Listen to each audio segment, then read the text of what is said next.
going to sit down here and tell you about the old days. The old ways, actually. Put some of this shit up. Let's start out with preserving water. A long, long time ago, they had ice houses. We'll get back to that in a minute. But they had cisterns, uh, and they collected the water in the months that didn't have an R in it. Because if it had an R in it, they ended up with wiggly worms and stuff in it. So that's what they did. And when we went out to the well to draw water, we had two buckets. An old wooden bucket and a copper bucket. Brass or copper. I still got it around here some damn place. And the reason they put drinking water in the copper one or the brass one, it cut down on germs. Really, they knew that in the 1700s. And when you brought them in, Mama would cover them with a tea towel, keep the anything from flying in it or anything. And she'd cover both of them. The wooden bucket was for washing dishes or basically doing anything but cooking. And you let the water in the copper set for 24 hours before you used it. That give it time to kill all the microbes in it. And then the wooden barrels outside, Daddy would drop a silver dollar in it. And that kept them clean and sterile for use outside or inside, either one. And now my grandmother wouldn't wash her hair with anything but rainwater. And she collected it during the months that didn't have an R in it. Now, in modern days, you can put iodine tablets, bleach, chlorine tablets, and all kinds of bullshit. That's what they did a long time ago. Because hell, you always had a silver dollar laying around, or a copper pot, or a brass pot, or whatever. That's why a long time ago they used brass doorknobs, because it keeps the germs down when people touch them. Let's see what else we're going to talk about. Oh, dehydrating, drying stuff. Now, you've seen them old movies where they put all the herbs in the kitchen and shit like that. That bullshit. They did not dry their herbs in the damn kitchen because the steam from cooking this, that, and the other make herbs go bad. They put them in the, hung them up in the rooms that didn't have no cooking done in them. My feet are swollen. That's why it woke me up. My feet hurting. And let me see. And they would put them in nylon stocks, or I've got some of the old.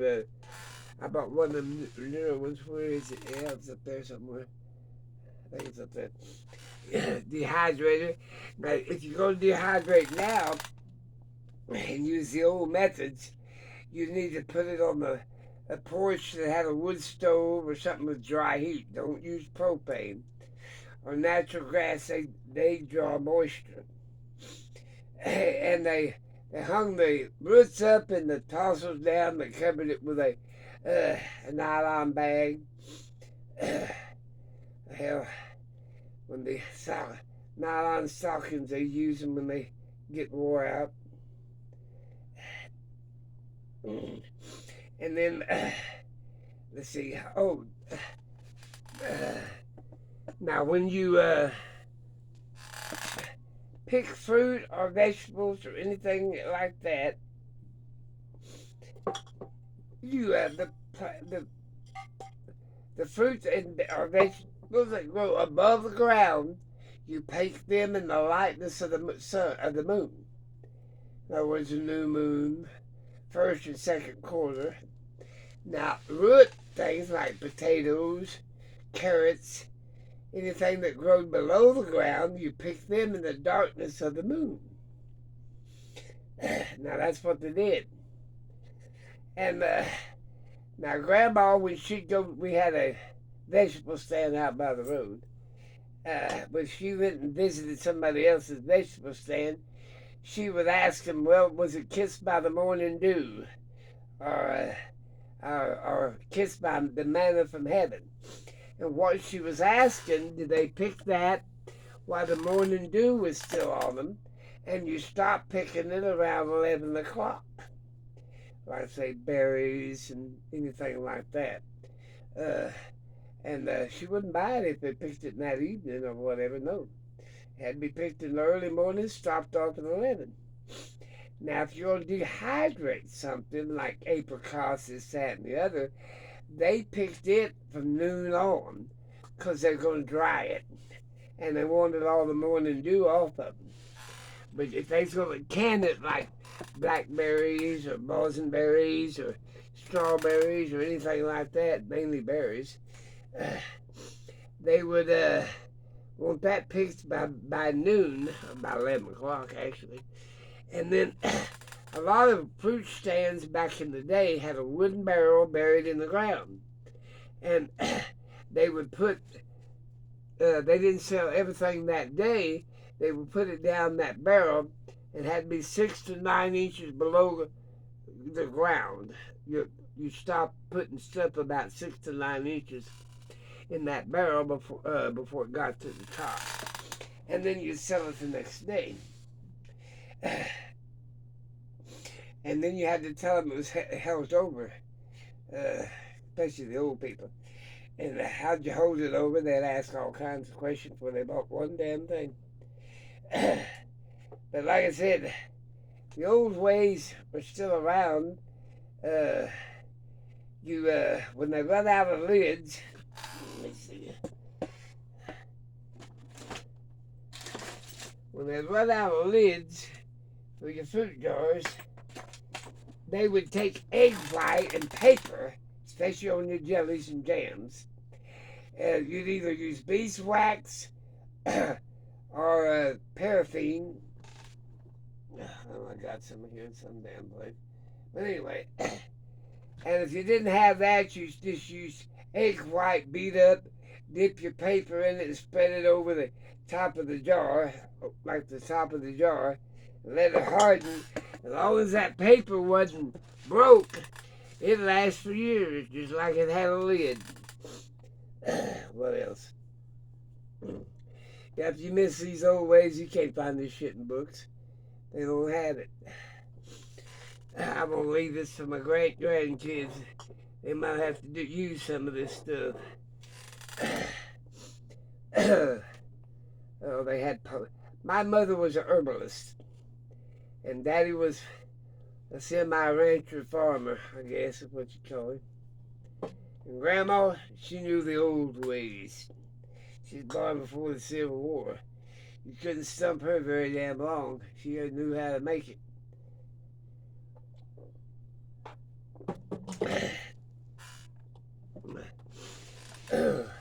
I've got to do a bunch of stuff today. That's why I'm getting out early.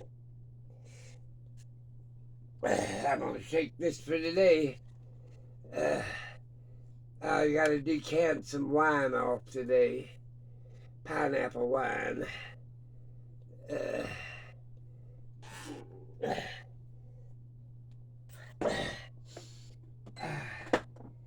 I got to do a whole bunch of little odds and ends today. I got some more of these spices coming.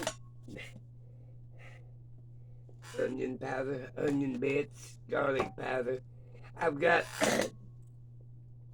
4 or 5 pounds of dehydrated milk coming. It's in a bag. I'll have to put it in fruit jars. Half gallons. And then I've got some dried mustard coming. If I had lived on the farm, I'd have most of this stuff, but I don't. Now if you was gonna put the, now a lot of times I get my freezer full of the spring, what they call it, wild edibles, and my herbs, and if I can't vacuum see them, I'll take a freezer bag, put my herbs in it, lay it on the table, leave one end cracked open, take my rolling pin and roll them flat, and then seal it up and freeze it. And now herbs and stuff, if they're above ground, I'll pick them during the new moons and stuff. If they're a root thing, like onion, garlic, the root, I'll pick them in the darkness of the moon. And yes, it does make a big difference on the taste and how long they last and everything else. Nowadays, hell, they don't give a shit. They'll feed the damn public any damn thing. They don't care. Now, these are freeze-dried. I don't have a freeze dryer. But like I said, herbs will last for a long time. Now, I've got a bunch of it put up. My feet are terrible. They woke me up during the night. My dogs were out on the porch. And now for supper last night, I had ham and beans and a baked potato. In other words, my daughter called and said she's mad because her turkey sandwich or tuna sandwich was late delivering, and she's mad because it was cold and all that bullshit. I said, Deborah, quit ordering food out. You spend like $40 for one damn meal. She said, Daddy, it don't matter, because she can't do all this, because she works all the damn time. I don't think she knows how anyway. But her daughter now, she's a little spitfire. She's asking Pa all kinds of questions. She's trying to be a little prepper, and she would want to know how to make sourdough yeast. And I said, well, you add a little water, you add a little flour, you add a little water, next day a little flour. Pretty soon it makes double the amount, pour half of it off, and you got it. You got sourdough starter. I'm just tired. My feet hurt. Like I said, I'm going to put this up. But there's a lot of ways that people have forgotten. And now the young generation don't know shit. And that's the truth. They don't know nothing. But they'll have to learn if it gets down in the nitty gritty. They'll have to use it, learn off us old people. That's what they'll have to do. That's why I'm making these videos. I don't monetize and I don't really give a shit. But I know my grandkids and great-grandkids might benefit from the old ways. That foot looks really bad. It's turning all black. They'll be cutting my legs off pretty soon. Cut my feet off. I don't give a shit. Somebody have to carry me around. I'm still going to hunt for my wild edibles. But like I said, there's a lot you can put up and put back. Yes, I've overspent this year, but I was out of almost everything, especially these things like this. But like I said, I'll put them up in pint jars, vacuum seal them, use about half of it for everyday use. And if like this cumin and stuff, I'll put one of them completely up. I believe one's powdered cumin. Yeah, that's cinnamon. Look over here. Black pepper, nope. Yeah. Now this is powdered and this is non-powdered. This is whole cumin. This is ground cumin. I can put this in the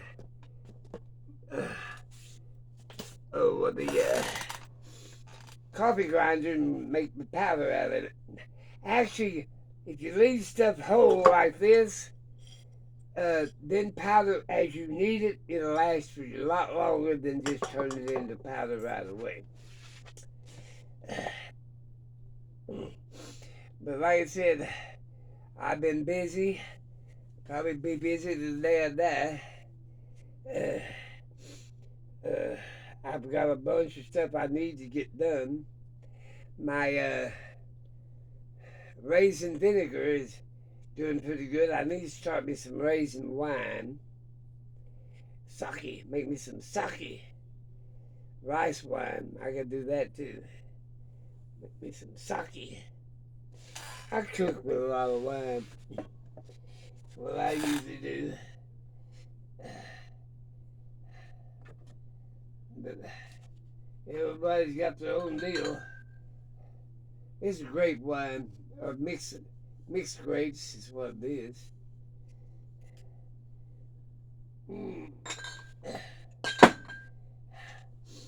I got stuff stacked everywhere. I gotta get in there and get them fruit jars rinsed out. One's is too old. The lids ain't gonna be no more good, but the rings might be, and I know the jars will.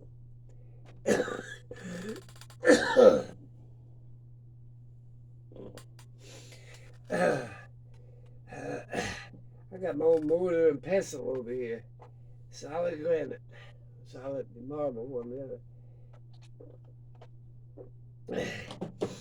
But yeah, we covered storing water up and picking fruit and vegetables. I think of anything else. I had this shirt that has a moon and branches. That's what made me think of it. Well, I'm going to let you go. I remember when we was kids. Tell you one story before I go. We was cutting ice. My brother, I was 9, my brother was 10. My older brothers were working the skid and loading the ice. And it was really too late in the season to be gathering ice, but we needed something for the ice house. And was out on the pond, thank God we wasn't on the river. And the ice began to crack. Well, my older brother, Junior, he jumped off the skid, pulled the pin, and let the horses go. And they made it to shore, trampling through the broken ice. But we went down, the skid went down with all the ice on it. Really, I look back and laugh. And us boys, me and my bigger brother, which is 10, we had to dive down and hook some chains on the skid to get it pulled out of the pond. So if we left it, the cattle and the horses, when they went to drink, would have cut their legs on it. And so we stripped off to our panty balloons way back there when we had long underwear. And we dove down there and hooked that chain on. My older brothers and my dad, they pulled it to shore with the horses. Well, actually big mules. Her damn feet was as big as dinner plates as that big around. The damn mules were. It's mixed with Clydesdale and mule. Jackass, big jackasses. And they hated Daddy. We could call all over them. And kids, but the hell they didn't like him at all. We'd take them down there. Apple crisp is what we call them. Feed them, play with them, and all that bullshit. He and Haw is go and stop. I like that movie Hee Haw. That's where that damn term came from. He means get up. Haw means stop. You need to learn that. I don't think you will. But anyway, Mom was mad we got back. We blue as his damn shirt. Darker blue than that, actually. About froze to death. Mama poured some warm water in a tub, big old number 9 tub. And we got in there butt naked. We didn't give a shit, was freezing to death. And warmed us back, warmed our blood back up, warmed us back up. And that's the only time I ever seen my mama upset and mad. She said she didn't like what she was doing to my kids. They were her kids then. It's funny. He split for the barn. He had to put up the stuff and everything. And she said, why didn't you use some of the older boys? They said, well, they was helping, get it pulled to shore with the stock. So us little ones had to go dive into the ice and get the skid. I guess hell, you have 14 to 22 kids. It don't matter if you lose a couple. Did to mama, but it didn't to him. I'm gonna let you go. Remember some of the old ways your parents or grandparents did before they die off, because your kids ain't gonna know nothing. They won't know a damn thing. And it might come in handy for them. I don't care if it's crocheting or any other damn little odds and ends thing you might pass on. It don't matter. Because these old ways won't be with us forever. Like using paper to seal off these jars with egg white. I ain't never found any of that in a book at all. I think I read one time where they did put silver coins going across on the wagon train in the water to keep it clean. Hell, I don't know. But, like I said, I gotta go let my dogs in. I think I'll soak my feet this morning so they'll quit hurting. I'm hunting for my little bitty funnel. I don't know where it's at. I'll let you go. Talk to you later.